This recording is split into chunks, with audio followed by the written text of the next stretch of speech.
Welcome back dear student, स्वागत है आपका ई लेक्चर सीरीज।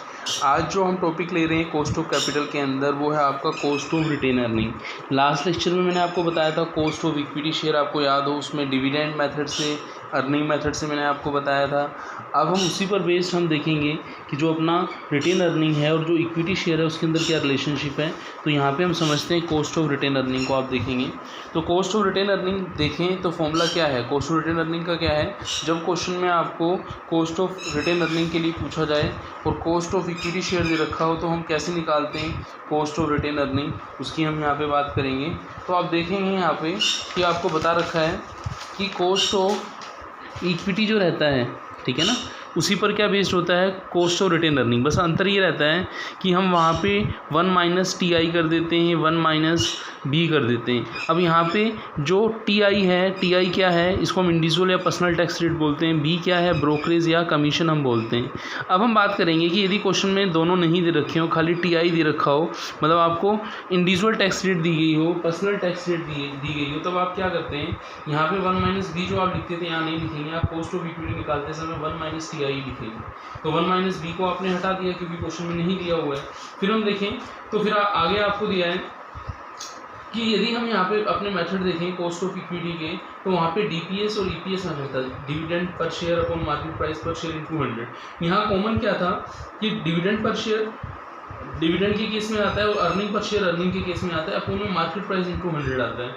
और ये चीज़ हमने डिस्कस कर ली थी कि टीआई क्या होता है, इंडिविजुअल या पर्सनल टैक्स रेट होती है शेयर होल्डर की, और बी क्या रहता है, ब्रोकरेज रहता है। अब कभी कभी क्वेश्चन में क्या रहता है, ये जो फॉर्मूला हमने ऊपर लिखा है इसी में ग्रोथ रेट के एडजस्टमेंट के लिए बोला जाता है। व्हेन ग्रोथ रेट गिवन, जब ग्रोथ रेट आपको गिवन हो तो ग्रोथ रेट की सिचुएशन में हम कैसे क्वेश्चन को सोल्व करेंगे, आइए समझते हैं। When growth rate is given तो हम क्या करेंगे, डिविडेंड प्राइस अप्रोच में जो डीपीएस अपॉन एमपीएस इंटू 100 करते थे प्लस जीरो कर दीजिए। पहले हम इस वाले पार्ट को सोल्व करेंगे, फिर जो आपका पार्ट था 1 minus T I into 1 minus B को हम लोग लिखेंगे। ऐसे हम अर्निंग पर शेयर, अर्निंग प्राइस के केस में अर्निंग पर share upon market price into 100 करेंगे, प्लस जी लिखेंगे, और इंटू में 1 माइनस टी आई और 1 माइनस बी हम लिखेंगे। तो यहाँ पे डिविडेंड प्राइस और अर्निंग प्राइस जो अप्रोच है वो हमारे सामने दोनों आ गई हैं। डिविडेंड प्राइस अप्रोच में हमने डीपीएस अपॉन एमपीएस इंटू 100 जो किया था उसमें प्लस जी को ऐड कर दिया गया है, और अर्निंग पर शेयर में EPS upon MPS into 100 plus जी हमने किया है। प्लस हम जो करते थे जी यहाँ पे प्लस करते थे, उसको यहाँ पे भी हमने प्लस कर दिया है।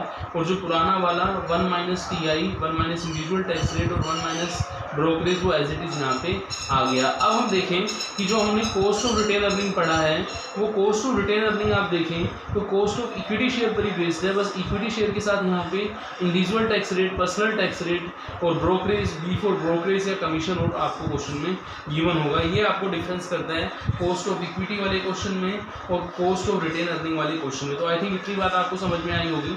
इस बात को हम आगे बढ़ाते हैं, हम आगे समझते हैं कि आगे कॉस्ट ऑफ रिटेन अर्निंग के क्वेश्चन हम किस प्रकार से क्वेश्चंस को करेंगे। तो मैं यहाँ पे कॉस्ट ऑफ रिटेन अर्निंग का एक क्वेश्चन ले रहा हूँ, आप देखिएगा। आपको कॉस्ट ऑफ रिटेन अर्निंग बोला है, कंपनी का नाम दिया है भारती लिमिटेड है, रिटर्न अवेलेबल आपको दे रखा है, शेयर होल्डर कितना है 18%। अब ये जो 18% है ये इक्विटी शेयर के लिए अवेलेबल है, इसको हम क्या बोलेंगे, कॉस्ट ऑफ इक्विटी बोलेंगे। एवरेज रेट ऑफ टैक्स दे रखी है आपको 30%, पी जो है 30% है। एक्सपेक्टेड ये है कि ब्रोकरेज कितना होगा 0.5%, ब्रोकरेज या कमीशन 0.5% है। तो यहाँ पे जब हम लिखेंगे 0.5% है, परसेंट हटेगा तो आपका 0.005 आएगा, ध्यान रखना। ब्रोकरेज की बात की, फिर हम देखें शेयर होल्डर्स जो हैं will have to pay while investing their dividend in alternative securities, what is the cost of return earning हमसे पूछा है। अब देखें सारी बातें वही हैं, बस हमें नई चीज़ें क्या दी हैं। तो जो हमें सीई जो हमें कैलकुलेट करना होता था वो हमें गिवन है क्वेश्चन के अंदर, कॉस्ट ऑफ इक्विटी, ठीक है ना। शेयर होल्डर की जो टैक्स रेट दी है हमें वो कितनी दी है, 30% दी है। इसको हम क्या बोलते हैं, आपको याद है मैंने टी आई या टीपी आपको बताया था, ये वो हो गया। बी ब्रोकरेज दे रखा है। अब हम फॉर्मूला क्या रखेंगे कॉस्ट ऑफ रिटेन अर्निंग का, जब टी आई दे रखा और बी दे रखा हो तो फॉर्मूला क्या रहेगा, cost of equity 1 minus T I और 1 minus B. Cost of equity 18% है, टी आई जो है आपका 30% है और ब्रोकरेज 0.5% है। तो यहाँ पे सबसे पहले हमने कॉस्ट ऑफ इक्विटी रखा है 18%, 1 माइनस टैक्स रेट 0.30 की है और 1 माइनस ब्रोकरेज 0.5% का मतलब हुआ 0.005। तो जब हम इनको कैलकुलेट करेंगे तो 18 1 माइनस 0.30 0.70 आ जाएगा, 1 माइनस 0.005 0.9 95 आ जाएगा और ये अपनी कॉस्ट ऑफ रिटेन अर्निंग आ जाएगी। तो कहने का मतलब ये हुआ कि जो कॉस्ट ऑफ ईक्विटी 18% था उसको हम टीआई इंडिविजुअल टैक्स रेट या पर्सनल टैक्स रेट और ब्रोकरेज के कारण हमने कॉस्ट ऑफ रिटेन अर्निंग कितना कैलकुलेट किया 12.537। तो कोई आपसे पूछे कि कॉस्ट ऑफ रिटेन अर्निंग क्या होता है तो आप कहेंगे कॉस्ट ऑफ रिटेन अर्निंग जो होता है वो इक्विटी शेयर पर बेस्ड होता है, उसी पर उसकी कैलकुलेशन की जाती है। अब कॉस्ट ऑफ रिटेन अर्निंग में कुछ चीजें हम और देखते हैं, जैसा कि आप देखें 1 minus T I 1 minus B हमने समझा। ऐसे क्वेश्चन में क्या देता है आपको, बोलो टीसी देता है। In previous formula we discuss about the TI, TP को हमने समझा, बी को हमने समझा, ग्रोथ रेट को समझा। अब टीसी क्या होता है, टीसी होता है capital gain tax. Capital gain tax का मतलब क्या होगा, आपको क्वेश्चन में अलग कैपिटल गेन के नाम से टैक्स दिया जाएगा, उसको टीसी लिखेंगे। उसका एडजस्टमेंट कहाँ किया जाता है, उसका एडजस्टमेंट मार्केट प्राइस के साथ किया जाता है। जैसे हम टीआई का डिविडेंड पर शेयर के साथ करते थे, ऐसे टीसी का हम मार्केट प्राइस पर शेयर के साथ करते हैं, ठीक है ना। तो यहाँ पे मार्केट प्राइस पर शेयर डिविडेंड प्राइस मॉडल में देखें आप, यहाँ पे भी हमने लिखा है और अर्निंग प्राइस में भी हमने लिखा है 1 माइनस टीसी मार्केट प्राइस पर शेयर के साथ। सेम वही पुरानी वाली चीज वही है, DPS into 1 minus TI, EPS into 1 minus TI, बस अपॉन में MP into 1 minus capital gain tax rate 1 minus TC जिसको हम बोलते हैं वो हमने लिख दिया है। तो आई थिंक आपको समझ में आया होगा रिटेन अर्निंग का। और हम देखते हैं क्वेश्चन और लेते हैं, उससे और क्लियर होगा आपको। Cost of retain earning find out करनी है आपको डिविडेंड पर शेयर दिया है 4.5, आपको दिया है पर्सनल इनकम टैक्स टीआई दिया है जिसको हम टीपी बोलते हैं 30%, कैपिटल गेन टैक्स है जिसको टीसी बोलते हैं 20%, मार्केट प्राइस पर शेयर दिया है आपको 75।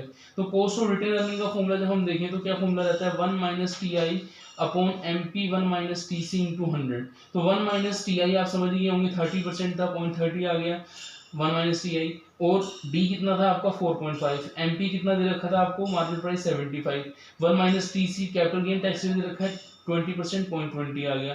तो हम इसको सोल्व करेंगे तो ये जो अपने पास वैल्यू आएगी कितनी आएगी, 4.5 इंटू ये 0.7 हो जाएगा, 75 इंटू 0.8 हो जाएगा, ये 4.5 0.7 से इंटू होगा तो 3.15 आएगा, और 75 जब 0.8 से इंटू होगा तो 60 आएगा, और इंटू 100 करेंगे 3.15 डिवाइडेड 60 इंटू 100 तो 5.25 आएगा। तो इस लेक्चर के अंदर हमने कॉस्ट ऑफ रिटेन अर्निंग को भी समझा।